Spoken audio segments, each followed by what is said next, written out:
Следующий представитель Туркменский Хельсинский фонд по правам человека.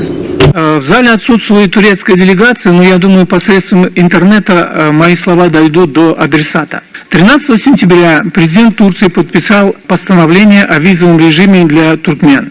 Господин Эрдоган, вы пошли на поводу у туркменского режима и резко ограничили свободу передвижения туркменских граждан, особенно мигрантов, которые находятся в Турции. Что это?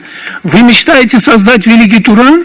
Но, извините меня, таким путем Туран не создается. Во-первых, вы дискриминируете туркмен, которые находятся в Турции, резко ограничивая их свободу передвижения. Ведь там находятся не десятки, а сотни тысяч туркмен. Вы позволяете на своей территории хозяйничать преступной группе консульских работников, которые создают банду и которые за взятки в аэропорту продают билеты туркменским гражданам, а когда те начинают возмущаться, последние вызывают полицию, действуют репрессивными методами против туркменских граждан. Другое хочу сказать. Значит, 16 августа несколько туркменских активистов вместе с турецким адвокатом и правозащитницей пришли в консульство для того, чтобы вручить письмо нынешнему президенту, обратить его внимание на то, что ограничивается свобода передвижения. В результате консульские работники, как я уже сказал, создавшие банду, избивают активистов, в том числе и турецкого адвоката, и турецкого правозащитника.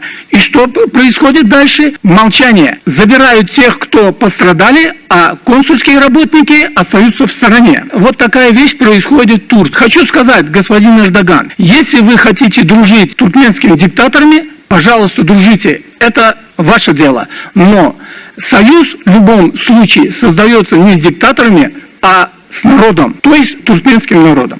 Что касается ассоциации, то в Туркмении 30 лет нету никаких ни НПО, ни свободных ассоциаций. Причем все это время, значит, Европейский Союз закрывает на это глаза. Идут открытые двойные стандарты.